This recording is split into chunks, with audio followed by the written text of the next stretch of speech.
What's happening, fam? One Piece has finally returned with chapter 1054, which is titled Flame Emperor. And man, do we have a whole lot of stuff to talk about this chapter. I mean, I kind of expected this to be the case, but Oda has come back from this break giving us a boatload of stuff to talk about and a lot of intense and exciting things to look forward to. However, before we get into this very loaded chapter, go ahead and hit that subscribe button for me if you haven't already. And if you have, thank you for your support. On this channel, we do talk mostly about One Piece. I do cover some Dragon Ball stuff as well, but for the most part, it's just a general anime and manga channel. So if you want to see more stuff like that, go ahead and subscribe, and thank you very much. Now, as per usual with this channel, I'll start with the cover page. It's very basic. It's cool looking and poster worthy, but very basic to say the least. We do have the picture of the four emperors: Buggy, Shanks, Blackbeard, and Luffy, and it's a great color panel. I knew they were going to come back with a color panel after this break, and this is a very satisfying one to show us, especially considering this chapter's content. Moving on though, the very first thing that we can discuss regarding this chapter is going to be Admiral Green Bull. And I shit you not, this admiral is hands down my least favorite admiral out of the entire lot. And to be honest, I think this could be a bit symbolic of Oda kind of showing us that he's still willing to troll us at this point in the story.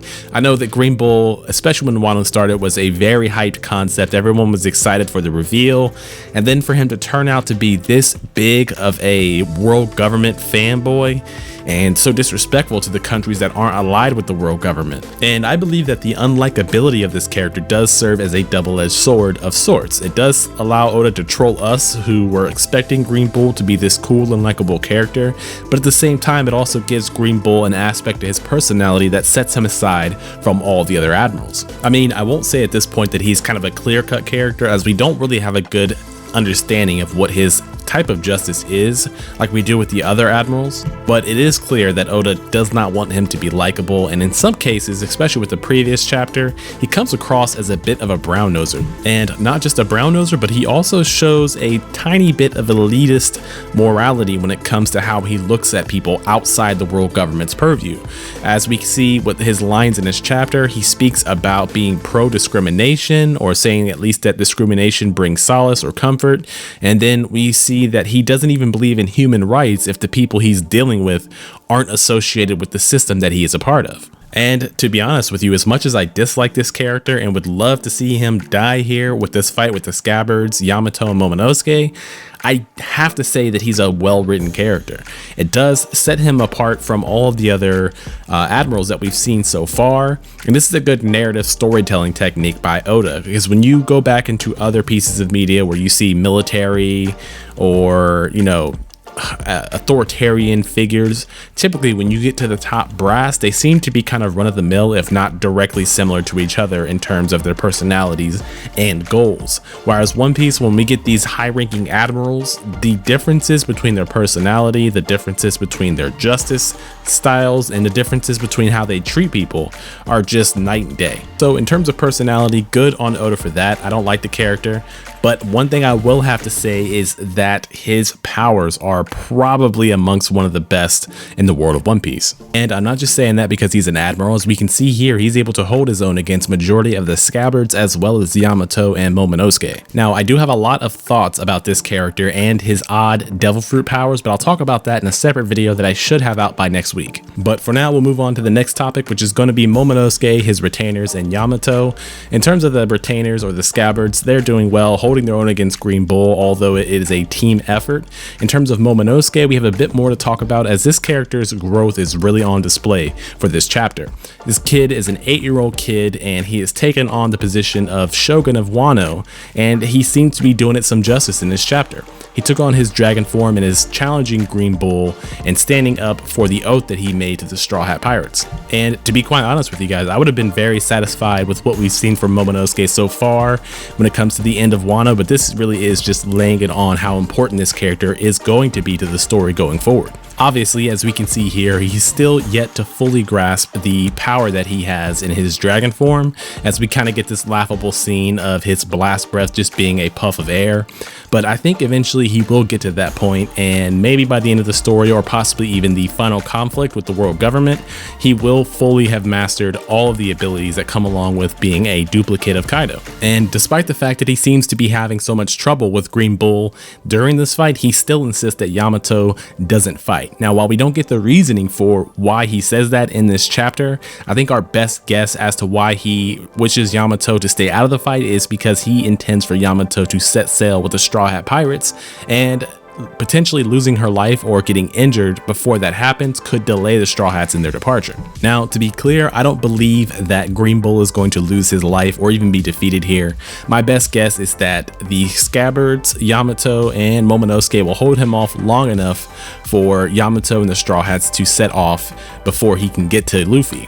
And if that is the case, I imagine that Green Bull at that point will just leave the land. But given the amount of work that he's done with his devil fruit so far, even if it isn't intentional or benevolent, it probably is going to set a good precedent for Wano, who is on the bounce back from their lack of food, and Green Bull's devil fruit might have just gifted them the proper forestation for them to start rebuilding or regrowing food in a desolate area. So that is just really good and creative writing on Oda's part, as the scene between Green Bull, the Scabbards, Yamato, Momonosuke can end up being beneficial to the story in so many ways without actually coming to a confrontation between the Admiral and the Straw Hat Pirates. Now, the next point of interest for this chapter is probably, or even arguably, the most important point of this chapter, and that's going to be red-haired Shanks and his involvement. Now, to be honest, this is probably the most active or the most involved that we've seen Shanks since the beginning of the series. We even get a flashback to that within a page or two of him reminiscing about the past at the beginning of One Piece. Now, this is relevant for a multitude of facts. One, it could just be that Shanks really needs to take the foreground here, since we are going into the release of Film Red in the very near future.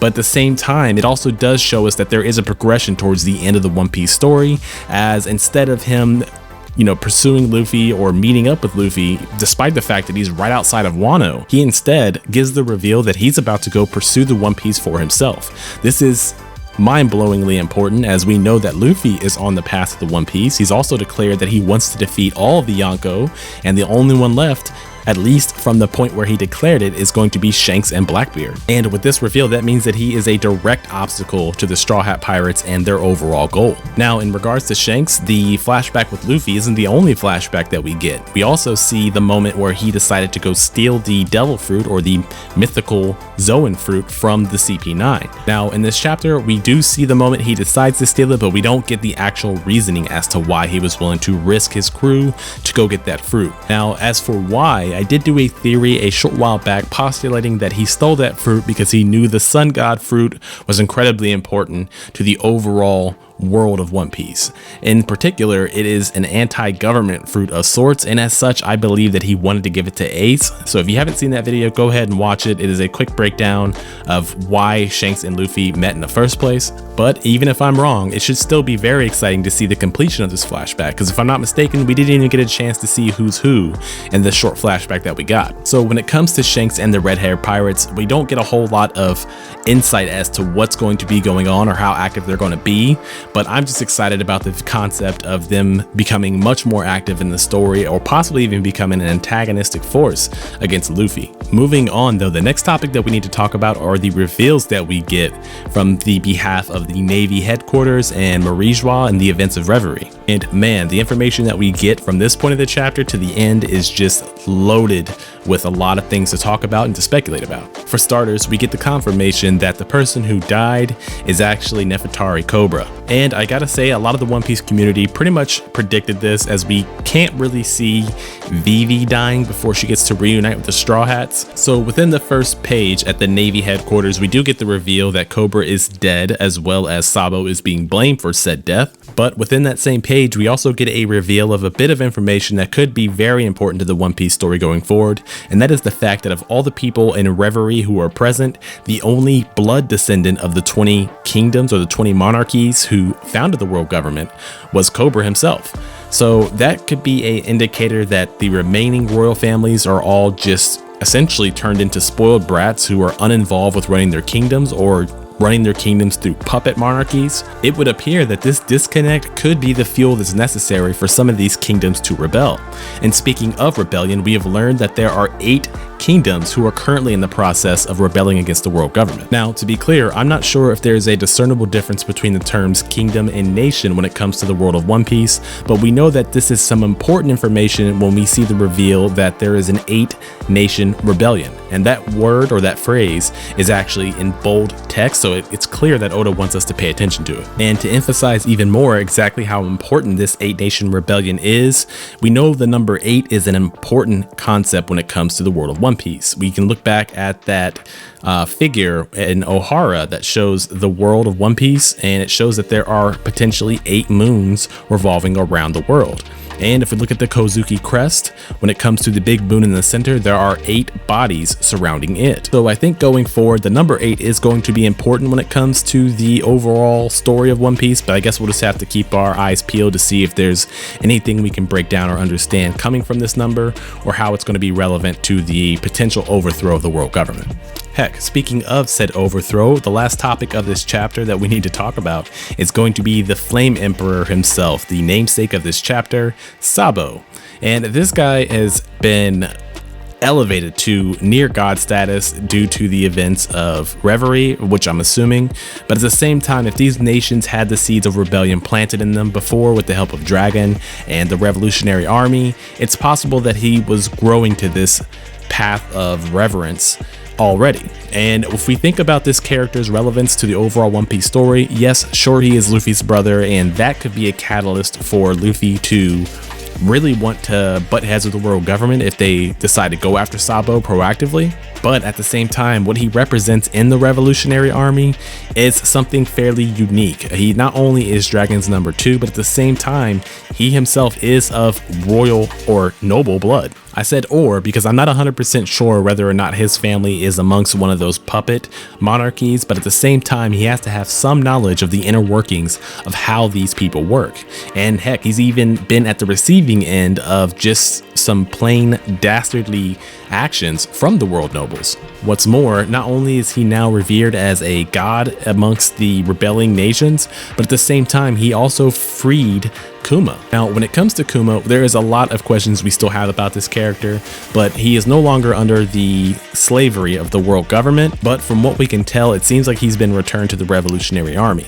Now, as far as his programming goes, we still have a lot of questions about Vegapunk. We have no reveals, but seeing as how Vegapunk allowed him to protect the Straw Hat ships, I suspect that the return to normal, or the return to a non-slavery mindset, has probably been embedded into his programming before Vegapunk was done with him. And with that, if he truly was the monarch or the ruler of a kingdom of his own, then it's very possible that one of these 8 rebelling nations is in fact the kingdom that he comes from.